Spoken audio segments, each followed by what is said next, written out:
Hey Steve, it's Thursday and I'm sitting in my backyard because these are the last days in Phoenix where this is going to be possible. So here we are, we're fully into the Paschal season, and that means meat on meat on meat on meat on meat on. Although I haven't been to In-N-Out yet, which frankly is a crime. All right, let's answer questions. Question 1, do I ever feel like a minor character in God's story? All the time.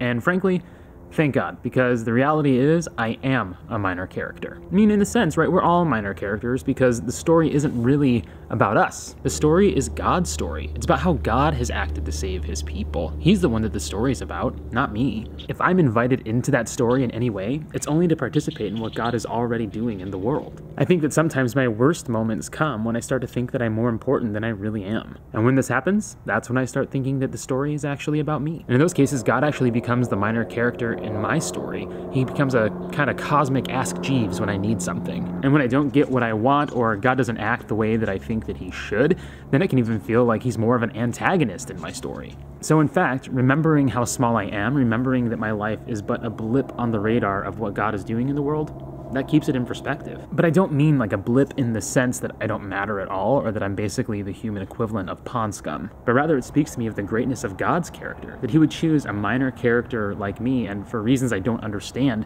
decide that I'm important enough to want to include in his grand narrative. Question 2, do I strive to honor both my soul and my body? Dude, sadly, I feel like I often neglect both of these things. I wish that I could say that I was super disciplined about anything in my life, but the reality is, I'm not. I don't know that I ever feel the temptation to ignore the body because I'm too busy tending to the soul, and I certainly never feel the desire to do the opposite. Caring for either, caring for both, honestly, it frequently feels exhausting. I feel like I'm doomed from the start, so sometimes I lose motivation to do anything at all. I often start routines and then fail at them a couple days in. I might decide that I'm gonna work out every morning, and then I sleep through my alarm one day, and everything is lost. Or I might decide that I'm going to wake up early and pray, but then I'll fall asleep saying the Jesus prayer. So I think, why not just sleep and pray later? The amount of sustained effort that it takes to build these things is exhausting.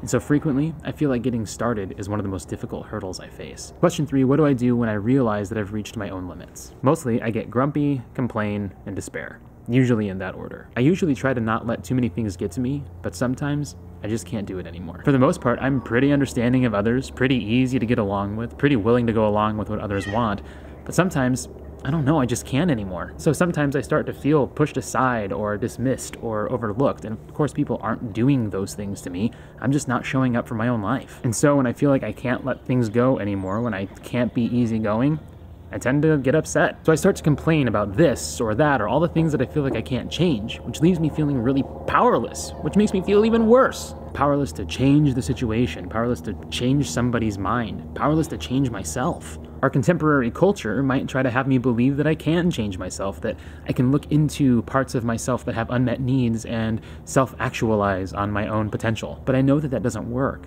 My powerlessness isn't just felt. It's real. I do have limits. When all is said and done, I am actually pretty powerless. I have no choice but to wait for God to come and rescue me. Once again, he's the main character in this story. He's the hero. But there is something that's in my power. I can choose to confess my powerlessness, to reach out to the one who does have the power to save me and to heal me. So, after I despair, I try to repent.